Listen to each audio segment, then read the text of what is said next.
Welcome to Ashwini ಕನಸು blog. ಎಲ್ಲ ಹೇಗಿದ್ದೀರಾ? ಚೆನ್ನಾಗಿದ್ದೀರಾ ಅಂತ ಭಾವಿಸ್ತಾ ಫ್ರೆಂಡ್ಸ್, ಆಗಿ ಇವತ್ತಿನ ವೀಡಿಯೋನ ಸ್ಟಾರ್ಟ್ ಮಾಡ್ತಾ ಇದ್ದೀನಿ. ಫ್ರೆಂಡ್ಸ್, ಇವತ್ತಿನ ವೀಡಿಯೋದಲ್ಲಿ ನಾನು ಶಾಂತಿ ಕ್ರಾಂತಿ ಮೂವಿದು ಒಂದು ಸಾಂಗ್ ಆಡಬೇಕು ಅಂತ ತುಂಬ ಇಷ್ಟ ಆಗ್ತೈತೆ. ಅದಕ್ಕೆ ಈ ಸಾಂಗ್ ಆಡ್ತಾ ಇದ್ದೀನಿ. ಏನಾದ್ರು ನಾನು ತಪ್ಪಾಗಿ ಆಡಿದರೆ ದಯವಿಟ್ಟು ಕ್ಷಮೆ ಇರಲಿ. ನನಗೆ ಆಡೋಕ್ಕಷ್ಟು ಬರೋಲ್ಲ, ಆದರೂ ಆಡಬೇಕಂತ ಖುಷಿ ಆಗ್ತೈತೆ. ನನ್ನ ಒಂದು ಫೇವ್ರೇಟ್ ಸಾಂಗ್ ಇದಂದರೆ ಅಷ್ಟು ಇಷ್ಟ ನನಗೆ. ಇದರಲ್ಲಿ ಏನಾದ್ರು ಮಿಸ್ಟೇಕ್ ಆಗಿದೆ ದಯವಿಟ್ಟು ಕ್ಷಮೆ ಇರಲಿ ಅಂತ ಕೇಳ್ಕೊತೀನಿ. ಬನ್ನಿ ನೋಡೋಣ.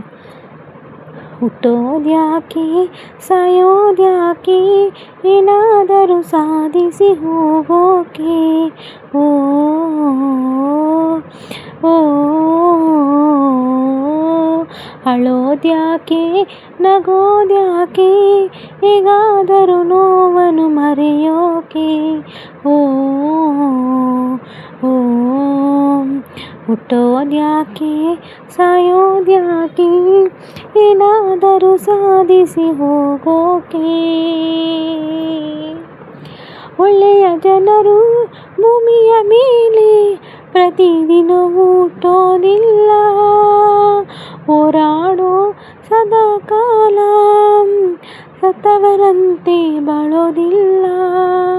ಒಳ್ಳೆಯತನಕ್ಕೆ ಹೋರಾಡೋಣ, ವೀರರ ಹೆಸರಿನಂತೆ ಬಾಳೋಣ.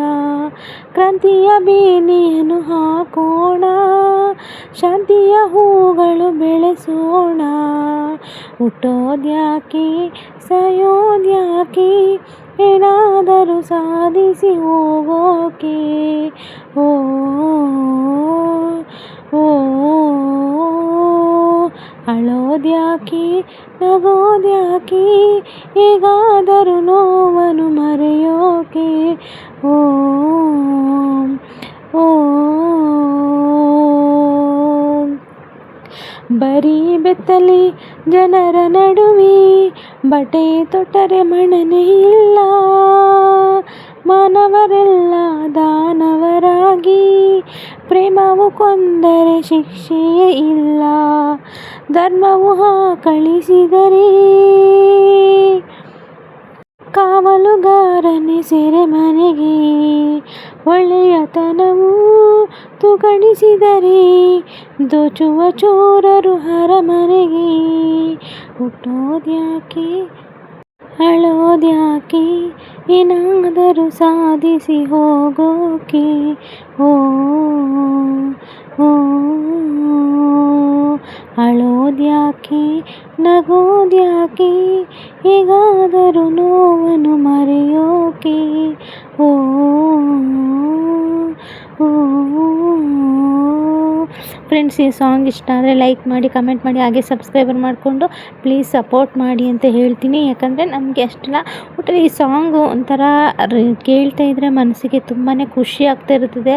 ಎಷ್ಟು ಕೇಳಿದ್ರೂ ಖುಷಿ ಅಷ್ಟೆಲ್ಲ. ಅದರಲ್ಲೂ ಈಗಂತೂ ಮತ್ತೆ ನಮ್ಮ ರವಿ ಸರ್ ಈ ಸಾಂಗ್ನ ಮತ್ತೆ ರಿಲೀಸ್ ಮಾಡಿದ್ರಂತೂ ತುಂಬ ಚೆನ್ನಾಗಿ ಇದಂತೂ ಹೋಗುತ್ತೆ. ಆದ್ರಂತೂ ಈ ಸಾಂಗಿಗೆ ಎಷ್ಟು ಅರ್ಥ ಇದೆ ಅಂದರೆ ಇವಾಗ ಎಲ್ಲ ಪ್ರತಿಯೊಂದಕ್ಕೂ ಒಂದೊಂದು ಸಾಂಗಿಗೂ ಇವಾಗ ಇದರ ಅರ್ಥ ಏನು ಅಂತ ಗೊತ್ತಾಗ್ತೈತೆ ಅಲ್ವಾ. ಏಕೆಂದರೆ ಆವಾಗ ಅವರು ರಿಲೀಸ್ ಮಾಡಿದಾಗ ಫ್ಲಾಪ್ ಆಯಿತು, ಆದರೆ ಮತ್ತೆ ರಿಲೀಸ್ ಮಾಡಿದ್ರೆ ಮತ್ತೆ ಬ್ಲಾಕ್ ಬಸ್ಟರ್ ಅಂತಲೇ ಹೇಳ್ಬೋದು. ಅಷ್ಟು ಸಖತ್ತಾಗೈತೆ. ಮತ್ತು ಇದರಲ್ಲಿ ಇರುವಂಥ ಒಂದೊಂದು ಸಾಂಗು ತುಂಬಾ ಅರ್ಥಪೂರ್ಣವಾಗಿರುವಂಥ ಒಂದು ಸಾಂಗು ಅಂತಲೇ ಹೇಳ್ಬೋದು. ನಿಮಗೂ ಯಾರಿಗಾದ್ರೂ ಈ ಸಾಂಗ್ ಇಷ್ಟ ಇದ್ದರೆ ಲೈಕ್ ಮಾಡಿ, ಕಮೆಂಟ್ ಮಾಡಿ, ಹಾಗೆ ಸಬ್ಸ್ಕ್ರೈಬರ್ ಮಾಡ್ಕೊಳ್ಳಿ.